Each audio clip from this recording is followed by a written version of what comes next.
Channel पर आप सभी स्टूडेंटों का। आज हम आपके लिए जीके का टॉपिक लेके आए हैं, जिसमें कि सबसे महत्वपूर्ण जो सवाल है मध्यकालीन भारत इतिहास।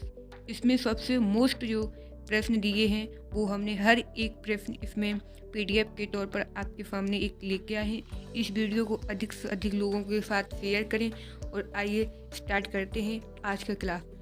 भारत पर आक्रमण करने वाला प्रथम मुसलमान शासक कौन था? मोहम्मद बिन कासिम। नंबर 2, मोहम्मद बिन कासिम कहाँ से आया था? तो यह आपका अरब से आया था। उसके बाद नंबर 3 प्रश्न, उसने भारत के किस क्षेत्र पर हमला किया था?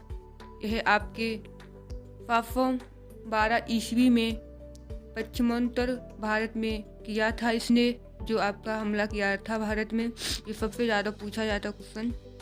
उसके बाद जो है मोहम्मद बिन कासिम के आक्रमण के समय सिंधु का शासक कौन था? तो आपको पता होना चाहिए जो आपका शासक था उदयहीर था। मोहम्मद बिन कासिम ने कौन से क्षेत्र जीते?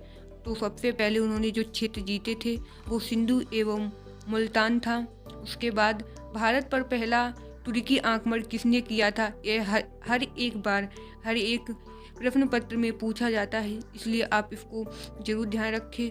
986 में गजनवी के सुल्तान ने किया था।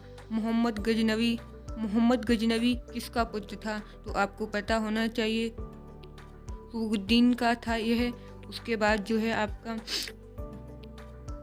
मोहम्मद गजनी का शासक किस वर्ष बना था? तो वो 998 में बना था। उसके बाद मोहम्मद गजनवी ने भारत पर कितनी बार आक्रमण किया था? तो इसने 17 बार किया था।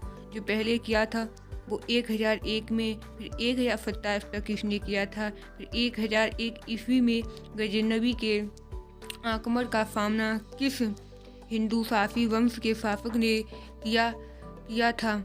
उसका नाम है जयपाल। तो इसका आपको ध्यान रखना है। गजनवी ने मुल्तान पर हमला कब बोला था? तो आपको पता होना चाहिए 1006 ईस्वी में बोला था। उसके बाद जो आपका आता है 12वां क्वेश्चन उसका, जब गजनवी ने मुल्तान पर आक्रमण किया था तब मुल्तान का शासक कौन था? तो आपको पता होना चाहिए अब्दुल फतल दाऊ था। उसके बाद आपका जो आता है 14वां क्वेश्चन, जो सोमनाथ पर किसने आक्रमण किया था? तो यह मोहम्मद गजनवी ने 1025 ईस्वी में किया था। उस समय काफ़ी सोने की क्षति इसको प्राप्त हुई थी, तो इसलिए आप इसको बहुत ध्यान रखिए, क्योंकि ये जो 14वां है ये हर बार सिलेबस में पूछा जाता है, हर एक प्रश्न पत्र में, चाहे वो एसएससी हो चाहे वो पुलिस हो। उसके बाद जो आता है वो आपका 15वां है। मोहम्मद गजनवी ने अंतिम हमला किसके लिए किया था? तो आपको पता होना चाहिए ये कि जाटों की विद्रोह को दबाने के लिए इसने किया था। नंबर 16वां जो क्वेश्चन आपका आता है, भारत में तुर्की राज्य का संस्थापक किसे माना जाता है? तो आपको पता होना चाहिए जो भारत का जो है इसमें मोहम्मद गौरी को माना जाता है। मोहम्मद गौरी ने सबसे पहले भारत में कहाँ हमला किया था? तो आपको पता होना चाहिए मुल्तान में किया था। उसके बाद जो आपका प्रश्न आता है, मुल्तान पर आक्रमण के समय किस राजा के साथ हाथों उसे हार का मुंह देखना पड़ा था?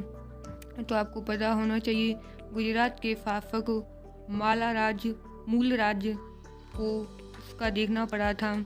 यह पहली बात था जो इसका देखना पड़ा था। तराइन के प्रथम युद्ध 1191 ईस्वी में मोहम्मद गौरी को किसने हराया? तो इसका आपको आंसर पता होना चाहिए पृथ्वीराज चौहान था। उसके बाद जो दूसरा युद्ध हुआ था तराइन के दूसरे युद्ध 1192 ईस्वी में किसकी जीत हुई थी? तो इसमें मोहम्मद गौरी की जीत हुई थी। उसके बाद जो 21वां प्रश्न आता है, पृथ्वीराज चौहान को बंदी बनाकर मोहम्मद गौरी कहाँ ले गए थे? आपको पता होना चाहिए यह अफगानिस्तान में लेके गए थे। 22वां क्वेश्चन जो है आपका, चंद्रावन के युद्ध